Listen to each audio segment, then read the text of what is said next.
Welcome to Community Health Matters. I'm your host, Amy Marsalis. On today's show, we'll learn about diseases that attack the digestive system, the importance of mosquito control, and what you need to know about child sexual abuse. All of that coming up next on Community Health Matters.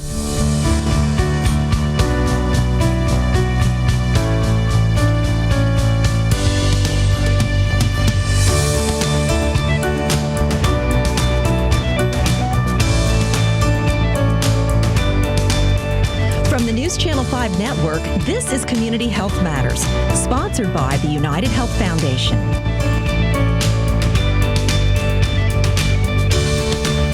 Kim Kaplan is my guest with the Tennessee chapter of the Crohn's and Colitis Foundation. Kim actually shared with me and sharing with us that you're actually a patient that wanted to get involved with the organization, ended up getting a job. That's right. And involved with this fundraiser that you do coming up in June. Correct. Correct. Okay. It's the Take Steps Walk. It's the largest fundraiser that we do to try to find cures for Crohn's disease and ulcerative colitis. How prevalent? This is an illness that I've heard more and more about in the last few years because I've met people, I've heard about younger people who are diagnosed, which it's typically when people are, around 15 up to in their 30s? Is that the typical time of being diagnosed? That's the typical time, but the thing with these diseases is they do not discriminate. So we've seen patients as young as 2 months old, and we've seen patients into their elderly years. So wow. Anybody can be affected by Crohn's or colitis. Do we know, do you understand, do the scientists know what causes this, what triggers this? It's an inflammatory process, right? Correct. So Crohn's disease and ulcerative colitis, they are both diseases of the digestive tract. The main difference is that ulcerative colitis is contained within the colon, and Crohn's disease can occur anywhere from your mouth to your anus. And as far as what causes them, though, we don't know, which is why we are raising funds to find a cure so that we can get to the root of these diseases. It's not, you think with your digestive system, oh, it's the way I'm eating, or I'm not taking care of myself, I'm eating bad foods. That does not cause it. It can help control it, though, right?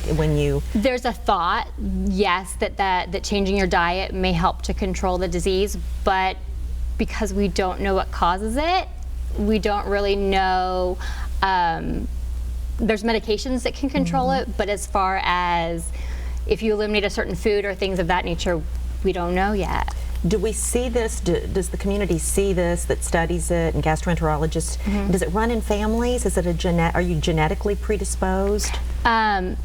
There are some patients who it's found in their families, and then there are other patients we deal with who have no connection. So that's another one of the things that we're trying to figure out. Makes it so tough. It does.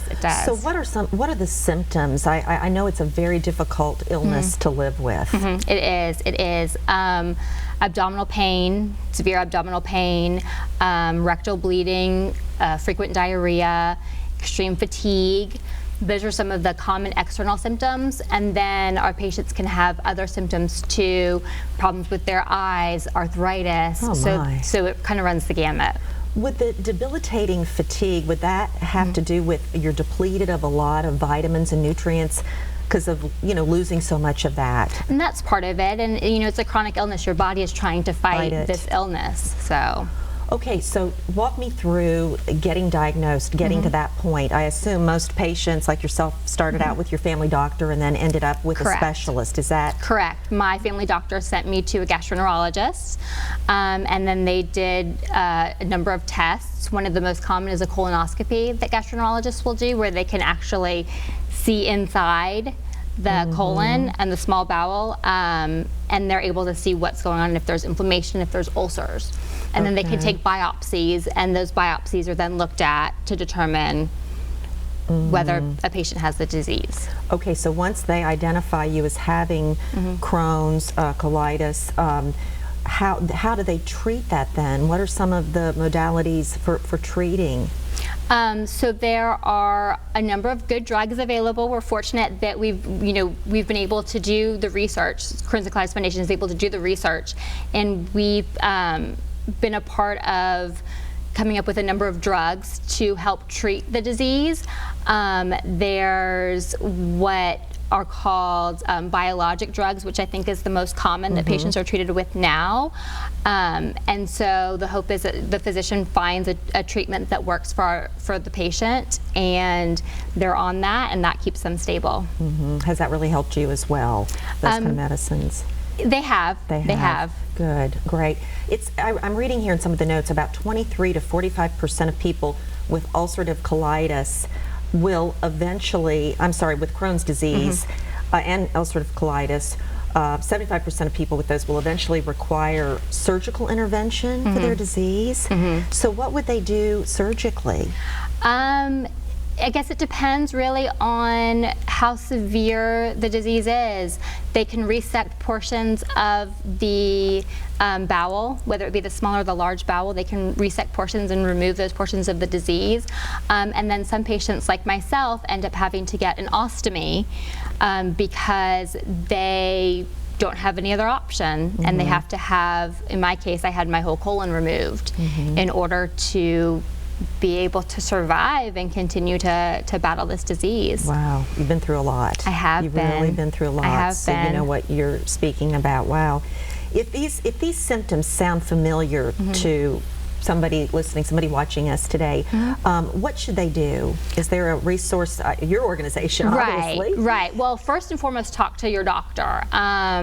You know, don't wait. Don't see if things will get better. If you've had persistent diarrhea, if you have severe stomach aches, call your doctor. Talk to your doctor. Let them send you to a gastroenterologist.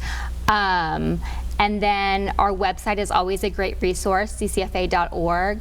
And then our help center is 1-888-MY-GUT-PAIN, and that is our information resource that we have through the foundation where people can talk with specialists. Okay, and also don't forget the Take Steps walk that you're promoting coming up June 3rd. All right. It's at the Centennial Park Bandshell, and we're going to have over 600 patients all gather together to raise funds and raise awareness for these diseases. That's a lot of people. It's a lot of people. Well, that shows a lot of support, which is what you need to help researchers continue to look for causes and a cure. Exactly. Thank you so much for sharing the information and the story, and to get it out in the open. Yes, and that's what we're trying to do. We need to raise awareness in order to raise the funds to find a cure. Absolutely. So. All right, take care. Thank you very much. Thank you. All right, and we'll be right back after this.